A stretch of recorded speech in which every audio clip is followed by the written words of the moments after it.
I have mixed it all up, added this dough, and I mixed it all up into pieces like that, okay? And that will be like buns within the sauce.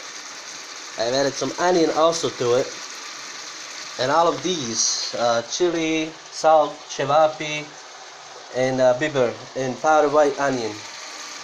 And this is a homemade recipe made by me, AK-47, you know what I'm saying? Explain. Made by me, Akif Ahmetovic, and it's gonna burn. I gotta turn it over. This would be part 3. So far, we've been cooking for 15 minutes, and now the final part comes in, where I will show you in the next section. So yeah, let me do this.